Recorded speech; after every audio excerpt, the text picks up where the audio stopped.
الحمد لله رب العالمين والصلاة والسلام على أشرف الأنبياء والمرسلين سيدنا محمد وعلى آله وصحبه أجمعين. Alhamdulillah, we praise Allah subhanahu wa ta'ala for His mercy and bounties, and we pray that Allah open for us doors of understanding and tawfiq and hidayah. We are still in the chapter of Zakat in Muqaddimah Hadramiyah, and in our last lesson we have completed Zakatul Fitrah. So inshallah today we will continue from there. The author speaks about the conditions on paying the Zakat. Meaning, when we want to pay our Zakat, what are the conditions when it comes to its validity. So he mentioned watajibu an-niyyah, and it is compulsory that we have intention. And when we want to pay the zakah, it is wajib to intend that I am paying zakah, that this wealth that I am paying, it is due for zakah for the sake of Allah subhanahu wa ta'ala. So he mentioned fayanwi hadhihi zakatu mali wa nahwu dhalik. So he said, this is my zakah. This is my zakah. Or to his meaning. So when a person knows that this portion of the money is for zakah, then this is considered to be an intention, that he intended this portion of money as zakah. That is enough for us to say that he has intended. So the intention is something that comes from the heart. That's what we mentioned many times. وَيَجُوزُ تَعْجِيلُهَا قَبْلَ الْحَوْلِ. I believe last week we mentioned some things about this. We have covered this actually. But have you covered this? Yeah? We have covered this. Afwan. So last week we mentioned about if a person pays the zakah in advance. So there are conditions. That when a person pays the zakah in advance, the condition is that the person who received the zakah must be entitled to receive zakah at the end of the haul. And the second condition is that the person who pays the zakah is entitled, or we say is made compulsory upon him to pay the zakah. But if at the end of the haul, it is not compulsory upon him to pay the zakah, so what he has paid before the haul is not counted as zakah. So an example will be, if a person pays the zakah in advance, the haul ends at Dhul Hijjah, he pays in Ramadan. So after he pays the zakah, what happens? He spends his money until his money becomes less than nisab. So now there is no compulsion for zakah. So when the haul comes there is no compulsion for zakah, then what about the zakah that he has paid in advance? We say that is not considered to be zakah, because now it is clear that zakah is not obligatory upon him. So these are some of the things that we mentioned. And then the author mentioned that when we pay our zakah, that we must pay to those who are able to receive the zakah. In Arabic we call al-mustahiqun, those who are entitled to receive the zakah. So now we will enter into the chapter of usually what we mention as the asnaf. Asnaf basically the groups who are entitled to receive this zakah. So the author mentioned first one, وَيَجِبُ صَرْفُ الزَّكَاةِ إِلَى الْمَوْجُودِينَ مِنَ الْأَصْنَافِ الثَّمَانِيَةِ. So it is compulsory that we pay the zakah to those who are present. This is important for us to understand. Those who are present in our community. So there are certain asnaf that are present in our community. There are certain asnaf that is not present. So what do? We only give any zakah to those who are present. We only give zakah to those who are present. So those who are not present in our community, we do not have to give them. So for example, in our country, there is no fi sabilillah. Inshallah, all this will come in the definitions. So in a country like Singapore, Malaysia, Indonesia, there is no any fi sabilillah, because fi sabilillah, it refers to mujahid, yani a person who fights in the cause of Allah subhanahu wa ta'ala. So meaning we do not have any fi sabilillah. And likewise, we do not have wa fi riqab, yani we do not have any slaves, any mukatab, no slaves any in the world any today. So there is no wa fi riqab. And likewise, when it comes into Ibn Sabil, sometimes we have Ibn Sabil, sometimes we don't have any Ibn Sabil. But when it comes into Fakir and Miskin, everywhere in the world there is Fakir, there is Miskin, there is Rarimun, yani those who are heavily in debt until they cannot sustain any themselves. Tamam. So some many of the Asnaf are present, some many are not present. So what do? We look at Al-Mawjudin. What are the Asnaf that are present? So for example, in Singapore we have Fakir, Miskin, Rarimun. And sometimes we have Ibn Sabil. And sometimes we have Al-Mu'allafatu Qulubuhum. Al-Mu'allafatu Qulubuhum. Yani those who enters into Islam. And by giving them any zakah, we will encourage them and make them rejoice and increase in their iman. So it is permissible for us to give them zakah. So normally we say they are the four asnaf. And normally in our country we always speak about the four asnaf. So this is what the author mentioned. وَيَجِبُ صَرْفُ الزَّكَاةِ إِلَى الْمَوْجُودِينَ, yani those who are present, مِنَ الْأَصْنَافِ الثَّمَانِيَةِ, from the asnaf, the 8 asnaf. Yani meaning from the 8 asnaf, what are the asnaf that are present? This is the question that we have to ask. And then we have to give the zakat to them. Wahum. Now he is going to speak about who are the 8 asnaf. And this is based on the verse in Surah Tawbah, yani in the Quran, where Allah subhanahu wa ta'ala speaks about the asnaf. So he mentioned wahum al-fuqara wal masakin. Number 1 is the fuqara, number 2 is masakin. Wal gharimuna wa abna'u sabil wahum al-musafirun. And before we go into that, now we are going to speak about what is the meaning of al-fuqara. So we have fuqara and masakin. So fuqara is the plural of fakir. So a fakir is someone who does not possess wealth.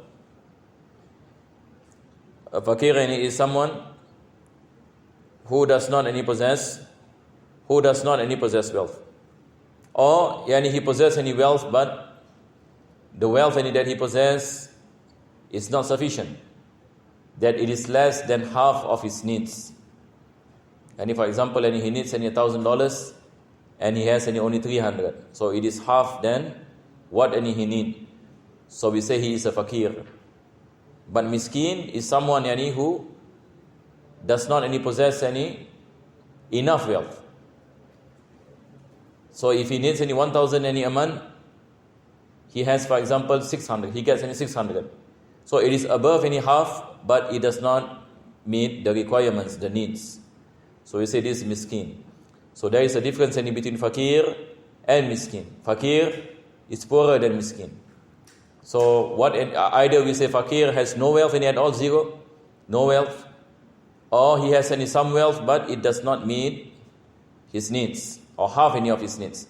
Whereas a miskin, he has wealth but it does not meet his needs, and it is more than half.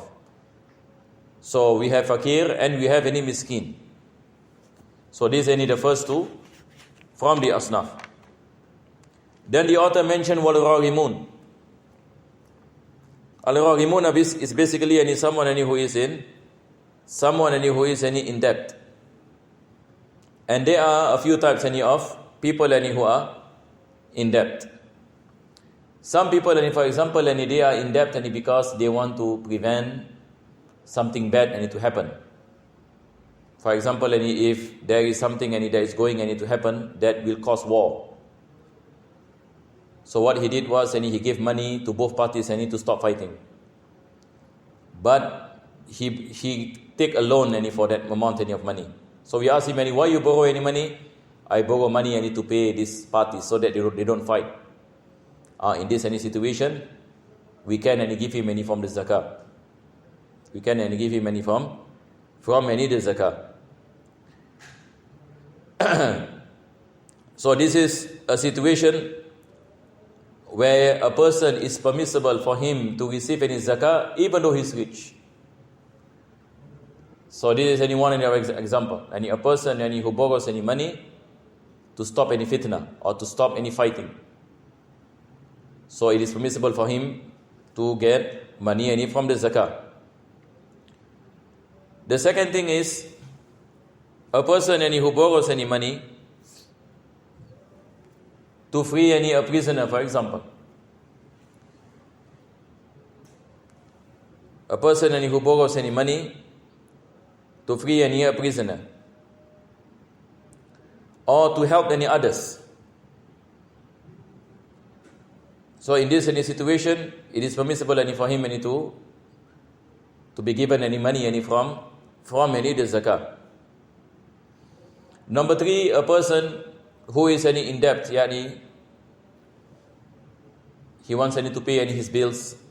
He doesn't have enough money to pay off his loans.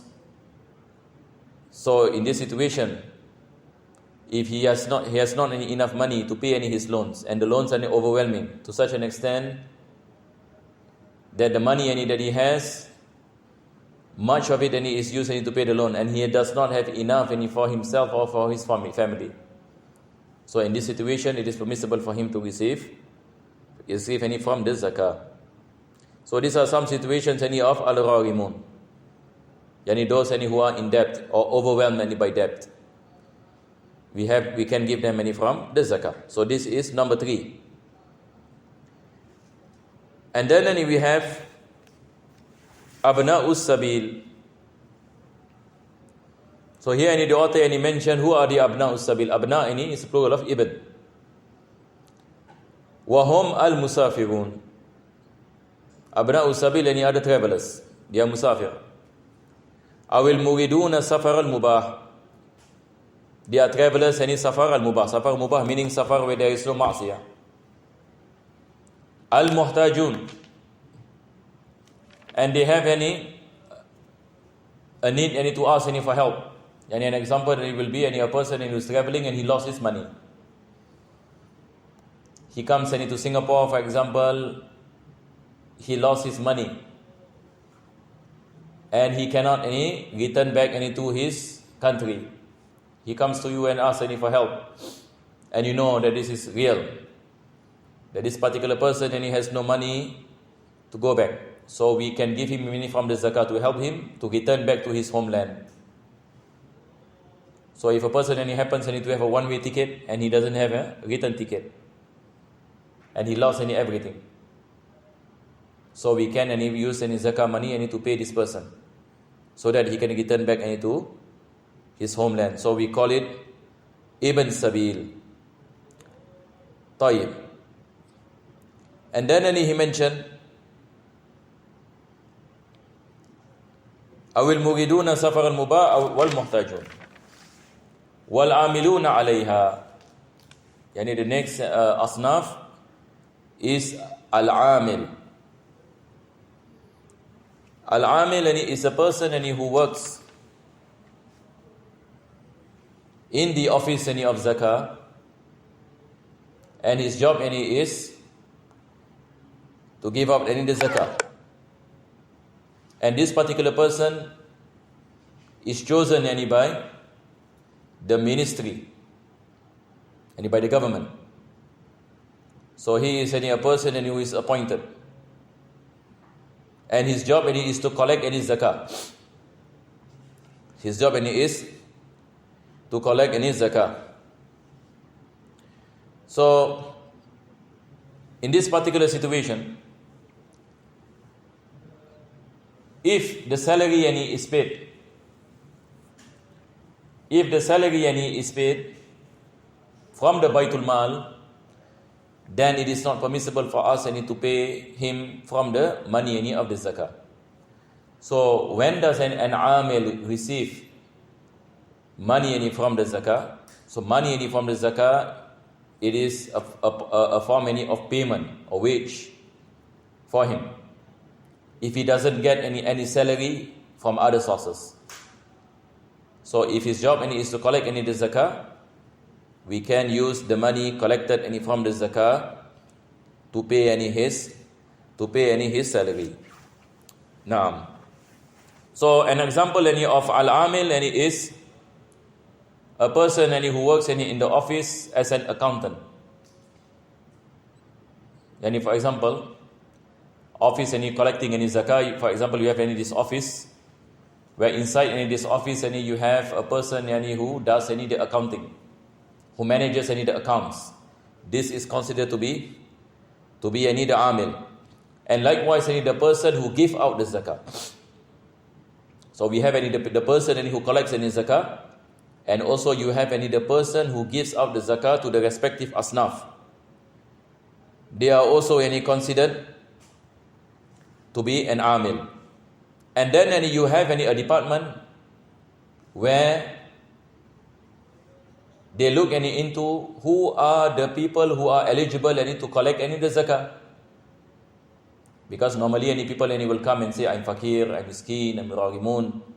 So this person will ask for the documents. What are the proof? You say you are fakir, why you are fakir? If you say you are miskin, why you are miskin? Why are you not working? So we have this department anywhere. They ask for situations. They look at situations and your people who apply to receive any money from the zakah. So you have a person who does the accounts. You have the person who collects the zakah.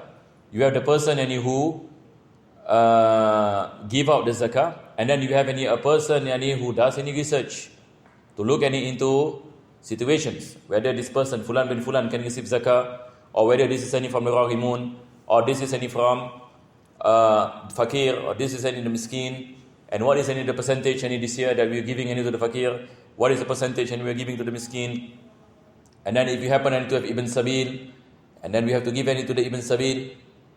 So this is any the work of this person. Now, so this is also considered to be al-amil.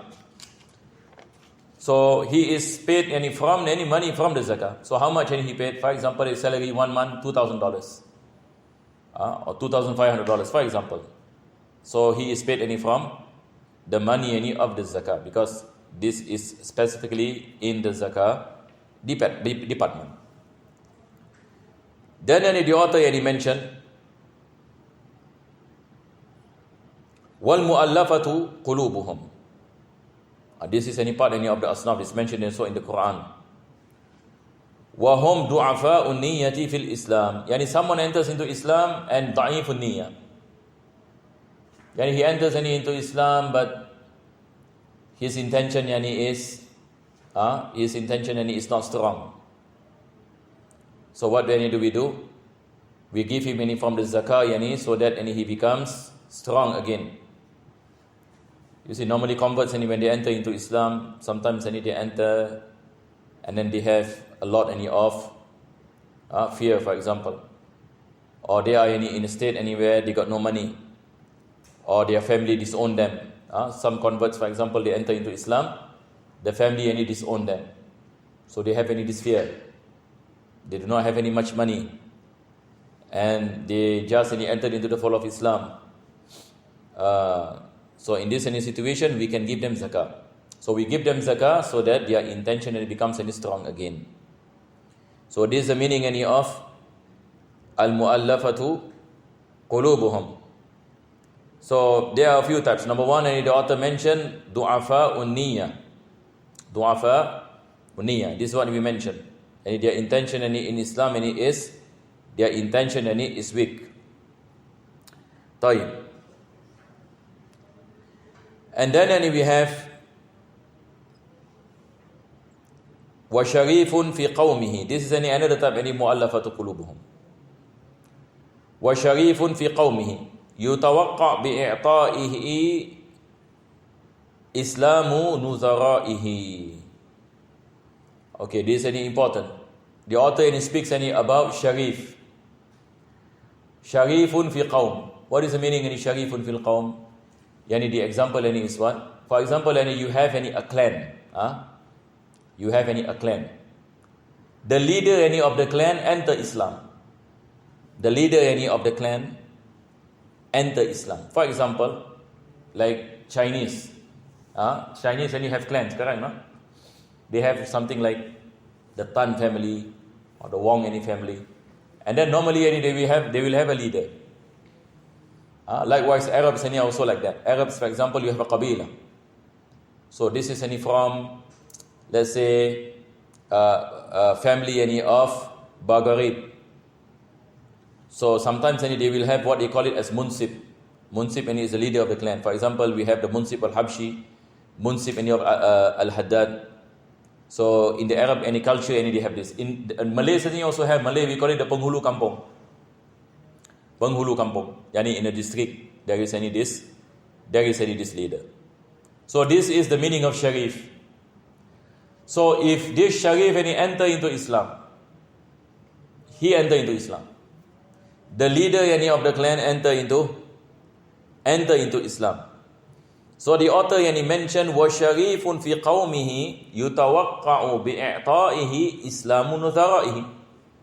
If you were to give zakah to the Sharif, when he entered into Islam, this will make those who are around him also wanting to enter into Islam. If that is the case, then we give him the zakah. If that is the case, then we give him the zakah. Even though she is a woman. Sometimes any leader of the clan is a woman. She enter into the fold of Islam. So we can give her from the zakah money as a gift that she enter into the fold of Islam. Why are we giving her them this? Because by giving them, if we know that those people who are close to him might enter into Islam. Because you see, the thing is, sometimes when a leader enter into Islam, the followers wants to also enter into Islam. And then when they see their leader receive any money, so they say, MashaAllah, this is good. I also want to become a Muslim. Khalas. So this is part of da'wah. So if you look, last time when the king entered Islam, usually the people will also enter Islam. And if we look at what happened in Malacca, Malacca, the king of Malacca entered into Islam. So the Muslims came and make good relations with the king. So what happens after that? The people around the king also entered into Islam. And then the whole community become Muslim. This is wisdom in da'wah. So this is called al-mu'allafatu khulubuhum. So mu'allafatu khulubuhum, it can be a person da'ifun niyyah, so the author mentioned, or it can be a sharif, leader of a clan. By giving him, the rest will enter into Islam. So in this situation, we can give him from the zakah. طيب. This is number 2. Number 2, what is the meaning number 2? The mu'allafa qulubuhum. So maybe we write this down. Number 1 is a person who has weak intention in Islam. This is number 1, mu'allafatu qulubuhum. Number 2, Sharif, the leader of the clan. By giving him, we hope that the others also enter into Islam. This is number 2. Number 3 is a Muslim who fights or who pester those who doesn't want to give zakah to give zakah. Meaning, for example, you have any community in the outskirts of the country, they do not want to give zakah. And then you have a small Muslim community who fights them or who comes to them and collects zakah, who goes to them and cause fear to them so that they pay the zakah. So we can give any zakah to this small Muslim community who collect any zakah from people who does not want to pay zakah. So this is also mu'allafatu qulubuhum. Yani meaning basically they are fighting and with people who doesn't want to pay zakah, but because any of them people pay zakah. So we give them money so that they can take the responsibility of collecting any zakah from people who doesn't want to pay zakah, where the government any has no power any to force them. But you have any such people any who comes and force them any to pay the zakah. So this is any number 3. Number 4, mu'allafatu qulubuhum are people any who fight the enemies any of Islam at the borders. Meaning, for example, the Muslim army cannot reach any certain borders, but you have communities of Muslim and who are living any at the borders. So they are fighting the enemies. So they can receive any from the zakah because they are doing it voluntarily. They are a volunteer army. So we can any give any zakah. Unless if the government can send army, that's a different situation. But if the place is very far, and the government say very difficult and far to send army, but since you have an army there, okay, we will supply you with money. We give you any from the zakah. So you help to do the work for us. Prevent the enemies from entering. Guard the borders. Guard the borders of the country. So this is number 1. This is number 4. Tayyib. So all this is under wal mu'allafatu qulubuhum. Then the author mentioned wal ghuzatul mutatawwi'un. This is number 7. And this is the meaning of fi sabilillah. So for those who are following, maybe you can write this down. Fi sabilillah. Number 7. Who are the fi sabilillah? They are al-ghuzatul mutatawwi'un. Okay, this one we have to pay attention. The meaning. What is the meaning al-ghuzatul mutatawwi'un? Yani meaning number 1, they are people who fights in jihad fi sabilillah. So number 1, it must be jihad fi sabilillah. If a fighting happen not because of jihad fi sabilillah, they are not any fi sabilillah. So fi sabilillah meaning they fight to protect the deen. To protect the deen of Allah subhanahu wa ta'ala. They fighting the enemies of Islam. And they are mutatawwi'un. Mutatawwi'un, volunteers. They got no salary. So it's like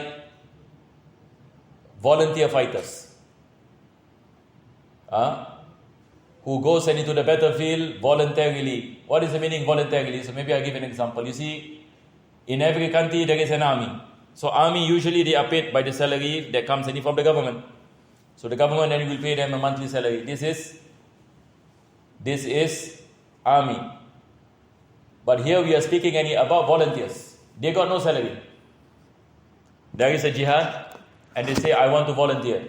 Like, you want to volunteer? Okay, come. But they bring their own weapons, they ride their own horse. Last time they ride their own horse. Nowadays it's like they bring their own money, they bring their own weapons and so on and so forth. So they can be given from the zakah. So these are the fi sabilillah. So in Singapore we do not have any such. Do we have any fi sabilillah? Yani people going for jihad? We do not have. So in that situation we do not have any fi sabilillah. This is what the author is saying. Fi sabilillah is al-ghuzatul mutatawwi'un. So this is number 1. This is number 7. That is why in Bushra al-Karim, the author in the Sharah, he said, وَهُمْ الْمُرَادُ بِي فِي سَبِيلِ اللَّهِ فِي الْآيَةِ وُضِعَ عَلَى هَؤُلَاءِ لِأَنَّهُمْ قَاتَلُوا بِلَا مُقَابِلٍ. Because they fight without any wage. This is what the author is saying. Sheikh Ba'ishan in Bushra al-Karim, he mentioned that they are the volunteer fighters. فَيُعْطَوْنَا وَلَوْ أَغْنِيَا. They are given zakah even though they are rich. Even though they are rich. A person rani. But he goes voluntarily. We pay him we pay his salary. From where? From the zakah. But even though he is rich. And these are some situations that rich people can receive zakah. Earlier we mentioned what situation and rich people can receive zakah? The rahimun. If a person take loan because to prevent a war from happening. So he pay both parties certain amount of money and tell them, okay, don't fight, I'll give. I give you money, you don't fight. You also, I give you money, you don't fight. Can? Okay, can. How much? Certain amount. We can give him any zakah because mashallah, he prevents any people from fighting, he prevents the fitna from happening. So this person he gives benefit to the community. So ulama mentioned that we can give him zakah even though he is rich. Likewise here, when comes into fi sabilillah, a person who voluntarily in jihad goes out to fight for the sake of Allah subhanahu wa ta'ala, we can give him any zakah. Even though any people say, but this person is rich, even though this is a situation where rich people also can receive any zakah. Tayyib. But what about the army that is paid? The army that is paid cannot receive zakah. Why? Because they got salary. Like Singapore Army, for example, whether there is war or no war, they still get salary, correct? The corporal, the sergeant, the lieutenant, they receive salary. But what happens if there is war? They have to go. But then they will also be paid. They will also be paid for fighting. So can we give them zakah? No, cannot. Why? Because they have any salary. So here we are only talking about volunteers. The volunteers and miskin, they don't have any salary. Say, lillahi ta'ala, ikhlas. Ikhlas, we pay them from the zakah. Tayyib. And then number 8. This is number 8 already. Al-mukatabun. Al-mukatabun. This is the meaning of wa fi riqab. Al-mukatabun. In Singapore, mukatabun, not in the world, there is no mukatab. Khalas, this type of slave, there is no more. What is the meaning of mukatab? Mukatab is a contract slave. The master tells the slave, if you can give me a certain amount of money, I will free you. Then we can give zakat to this person. Say, how much you owe your master? Say, I owe my master 100,000. Okay, we do a campaign for you, we collect any zakat. Anybody wants to help this miskin, he wants to be a free man. Can we help him? He has to raise 100,000 in 3 months. Okay, we give him from the zakat. This is mukatab. Kitabatan sahihatan. The contract must be clear. Meaning there is a contract between the master and the slave, endorsed by the judge in the mahkamah, in the court. Then only we confirm this person is mukatab. Otherwise you cannot give any slave zakat. You cannot give any slave any zakat, because slaves, any money you give to him belongs to the master, unless he is a mukatab. Unless he is a mukatab. And there are also any conditions that he must be a Muslim. So it is not any permissible to pay the zakah to a non-Muslim, except in one situation. In one situation we can give any zakah to a non-Muslim. What is that situation? If the non-Muslim work in the office of the amil.